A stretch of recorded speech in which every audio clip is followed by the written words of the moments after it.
என்ன பண்றாரு, ஐஸ்கிரீம் மிஷின்ல ஐஸ் பிடிக்க போறாரு போல. வச்சுட்டாங்க. இது புது வகை மிஷின் போல. செலக்ட் பண்றாரு, எந்த மிஷின் வேணும் செலக்ட் பண்ணிட்டாரு. டோர் மூடிச்சு. ஐஸ்கிரீம் என்னடா இது, நல்லா இருக்கே இது. பொம்மைங்கெல்லாம் வருது, அனிமேட்லாம் பண்றாங்க. இது ஓ மேஜிக், அந்த அனிமேஷன் வந்து மேஜிக் பண்ற மாதிரி. என்னதான் ஆகுது எனக்கு ஒன்றும் புரியலையா. ஐஸ்கிரீம் எங்க காணா? ஓ கீழே வந்து அந்த மிஷின் மாதிரி ஓடுது. ஐஸ்கிரீம் மிக்ஸ் பண்ற மாதிரி மேல. நல்லா இருக்குடா இது.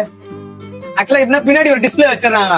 கரெக்டா அந்த ஐஸ்கிரீம் வர இடத்துல வந்து மறைச்சிக்கிற மாதிரி இந்த 2 பொம்மைக்கு வந்து ஐஸ்கிரீம் கிரியேட் பண்ணி கொடுக்குற மாதிரி. நல்லா இருக்கு. ஒரு ஐஸ்கிரீமுக்கும் ½ டைம் எடுத்துக்கும் போது, ஒரு 5 நிமிஷம் 6 நிமிஷம் டைம் எடுத்துக்கும் போல. ஒரு இது ஐஸ்கிரீமுக்கும் இவ்வளவு லேட் பண்ண ஐஸ்கிரீம் நிக்கிறவங்க எல்லாம் வந்து வீடியோ எடுக்கிறதுக்காக 2-3 ஐஸ்கிரீம் எடுப்பானுங்க. நம்ம ஊர்ல மட்டும் இந்த மிஷின் எடுத்தாந்தீங்க ஒரே நாள்ல மிஷின் தடு மாதிரி ஹேங் ஆகி நின்றோம்.